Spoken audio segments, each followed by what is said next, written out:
pagi para kadun sudah kebakaran jenggot, kelojotan, eh, menyangkal bahwa Yesus itu adalah Tuhan. Ya, ya semoga jiwa-jiwa Anda yang telah disesatkan oleh orang Mekah itu akan diampuni oleh Tuhan yang Maha Kuasa, ya, yaitu Yesus Kristus. Tunjukkan dalilnya dong, di mana Yesus mengajarkan dirinya adalah Tuhan yang Maha Kuasa. Ya, coba Anda tunjukkan di mana itu. Boleh dicari sendiri ya. Ketika ia berbicara kepada muridnya, "Kamu menyebut aku guru dan Tuhan. Itu tepat apa katamu, sebab akulah guru dan Tuhan." Itu udah jelas kok, apanya sih yang mau dicari-cari. Ya, kalau mau cari ayatnya silakan aja cari. Soalnya saya pakai ini nih, pakai Android ya. Pakai HP gitu. Kalau mau debat dengan data nanti saya kasih gitu, ayatnya sih banyak. Berarti mulutmu dengan pantat ayam sama aja berarti ya. Karena ternyata kamu berbicara tanpa dasar. Kamu mengatakan Yesus Maha Kuasa. Mana dalilnya? Kamu katakan, ya silakan Anda cari loh. Jadi Anda mengatakan Yesus Maha Kuasa itu kamu nggak tahu dalilnya. Kalau saya ngajarkan kamu, dalilnya ada jelas. Yesus Maha Kuasa itu di dalam kitab Yohanes 5 ayat 37 atau ayat 30. Apa kata Yesus? Aku tidak dapat berbuat apa-apa dari diriku sendiri. Nah, itu dalilnya Yesus Maha Kuasa. Dasar kadrun. Silahkan baca di Injil Yohanes 13 ayat 13 ya. "Kamu menyebut aku guru dan Tuhan, dan tepat katamu, dan katamu itu tepat sebab memang akulah guru dan Tuhan." Itu satu. Mau minta berapa lagi kalau ada? Nanti saya cari. Ya, memang kamu harus paham bahwa ketika Yesus mengatakan dirinya Tuhan, dia itu sebagai apa? Sebagai penyampai firman. Baca Yohanes 10 ayat 34 sampai ayat 36.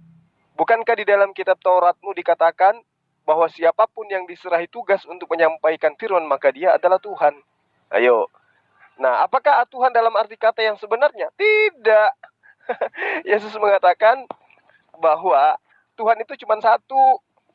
Baca Yohanes 7 ayat 3. Itulah. Hidup kekal itu adalah mereka mengenal Engkau satu-satunya Allah yang benar dan mengenal aku sebagai utusanmu. Berarti Yesus hanya utusan. Lagian kalau Anda menggunakan original teks daripada kitab Anda itu sendiri, Yesus itu tidak disebut sebagai Tuhan di situ, tapi disebut sebagai Tuan. Coba, dia disebut sebagai Tuan. Nah, kalau disebut Tuan, semua nabi juga disebut Tuan. Rasulullah Muhammad SAW juga disebut Sayyid. Sayyid itu artinya adalah Tuan. Nah, jadi Anda harus banyak belajar.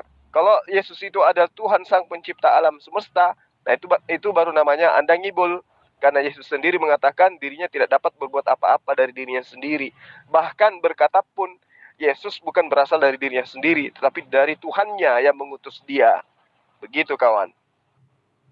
Anda bertanya kepada orang Kristen atau Anda mempercayai kitab suci itu saja. Orang Kristen kan bisa aja, orang Kristen yang nggak ngerti, yang secara pengejawantahan pemikiran dia juga nggak begitu fasih begitu.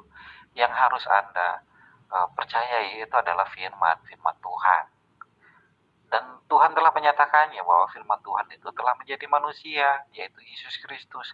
Jadi semua apa yang dikatakan Yesus Kristus di dalam pengajarannya, yaitu adalah firman Tuhan. Begitu. Nah, siapa itu Tuhan? Ya Tuhan itu ya Yesus itu sendiri. Begitu, yang sudah menjadi manusia. Kamu menyebut aku sebagai guru dan Tuhan, itu tepat apa katamu, sebab akulah guru dan Tuhan. Kan itu sudah jelas, apa sih mau dibantah? Dasar triplex. Kamu menyebut aku guru dan Tuhan.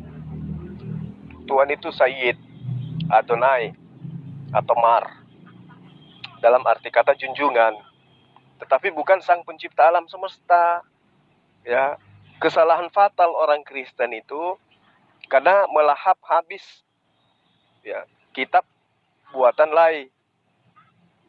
Kata Tuhan di situ didentikan sang pencipta alam semesta. Padahal kata Tuhan di situ hanyalah sebagai penyampai firman atau rasul atau utusan. Buktinya ketika Yesus mengajarkan kepada Bani Israel, tidak mengajarkan dirinya adalah sang pencipta alam semesta. Malah Yesus mengajarkan menyembah kepada sang pencipta alam semesta. Yohanes 4 ayat 22, Yesus dengan tegas mengatakan, aku menyembah apa yang aku kenal. Artinya Yesus ini menyembah. Masa ada Tuhan menyembah? Kemudian Yesus itu mati katanya. Masa ada Tuhan mati? Tuhan apaan tuh? Tuhan KW 1000. Ya, jadi kalau Anda memperbodoh diri, wah sangat disayangkan. Karena kenapa Anda sudah dewasa, bahkan sudah tua, masih juga menyembah kepada manusia, hanya karena gara-gara dia mengatakan, akulah guru dan Tuhan. Kan sudah jelas Bapa itu adalah roh, ya. Yesus itulah roh yang di dalam daging. Nggak perlu disebutkan, di situ sudah jelas.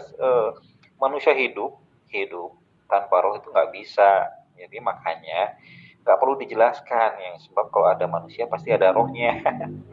Begitu aja kok dipertanyakan, itu kelihatannya seperti menunjukkan kepintaran pada menunjukkan kebodohan sendiri.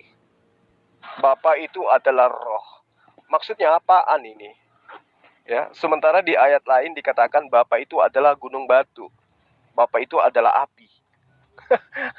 Lucu Anda ini. Ya, perbanyak lagi belajar. Kalau Anda mengatakan Bapa itu adalah roh, ya itu adalah ajaran pagan. Sesuai dengan apa yang tertera di dalam kitab Anda. Di dalam Wahyu 5 ayat 6. Tuhan Anda berupa roh binatang bertanduk 7 dan bermata 7. Dan itulah ketujuh roh Tuhan yang diutus ke bumi. Jadi Anda menyembah roh-roh. Yang menyembah roh-roh itu ajaran pagan. Ajaran animisme, ajaran barbar. Tuhan itu bukan roh. Tuhan itu adalah pencipta roh. Ya, kamu harus banyak belajar lagi ternyata.